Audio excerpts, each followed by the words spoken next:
This is Health Dose, a podcast from My Michigan Health focusing on different issues related to your health. Our topic today is female pelvic prolapse. Here to help with that is Dr. Thomas Minnec. Dr. Minnec specializes in obstetrics and gynecology and sees patients at My Michigan Obstetrics and Gynecology on the campus of My Michigan Medical Center, West Branch.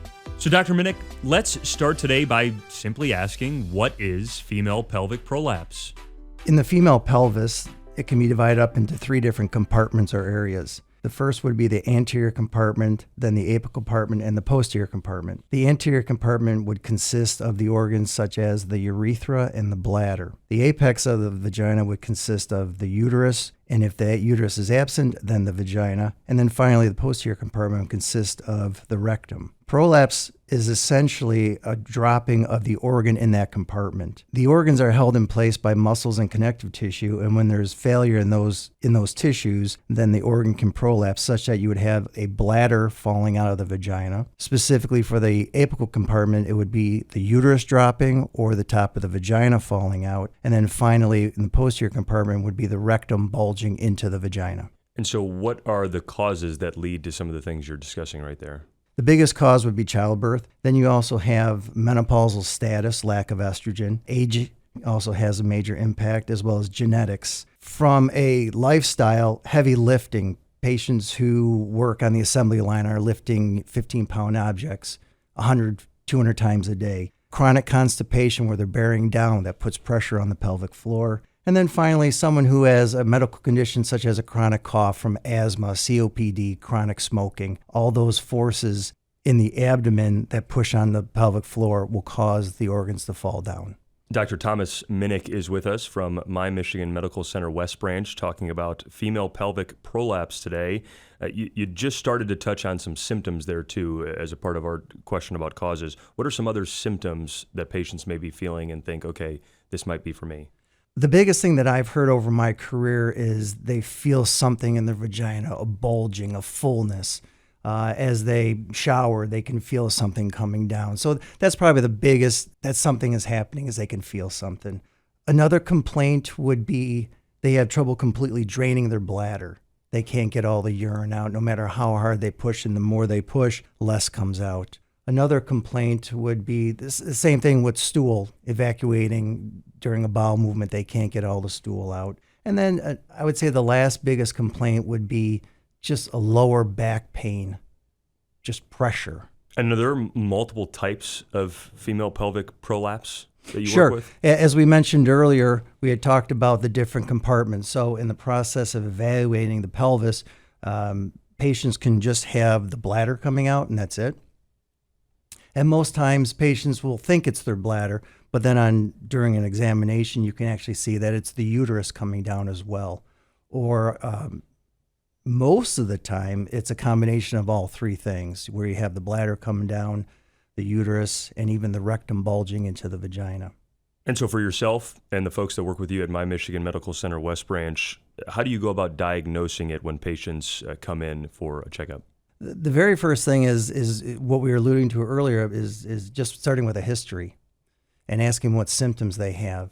And based on the symptoms that they're complaining, you can figure out what I'm going to see on exam. And the only way to examine is a physical exam. And so we would have the patient laying on her back on the table, and then with a speculum assess what I'm actually looking at. And with proper thorough evaluation, you can differentiate between, is it the bladder, is it the uterus?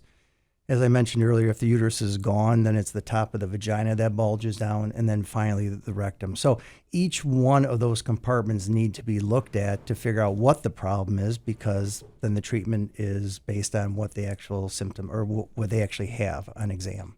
And so, Doctor, you, again, talking about the treatments now and leading into what becomes maybe the ultimate question for some folks that are dealing with some of these issues is, what will happen when I do go in? What does treatment look like for me if I'm suffering from some prolapse?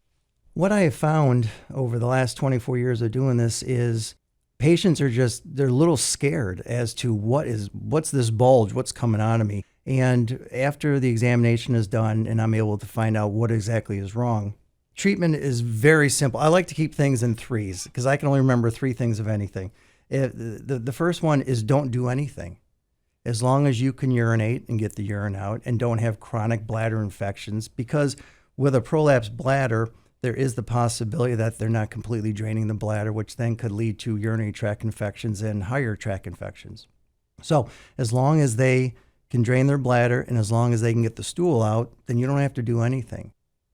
One of the problems, though, with prolapse is that the tissue can dry out and it can crack and it can bleed and form ulcers. So for a patient who is just relieved they don't have cancer or something terrible is happening and they don't have to do anything, what I would recommend is just keeping that tissue nice and healthy. For patients who they're happy with that answer, but they just don't like the symptoms of the bulge, then you can offer physical therapy. The hope is that by strengthening the muscles, it may help that prolapse reduce and not be so obvious to them. Or the other option would be what's called a pessary.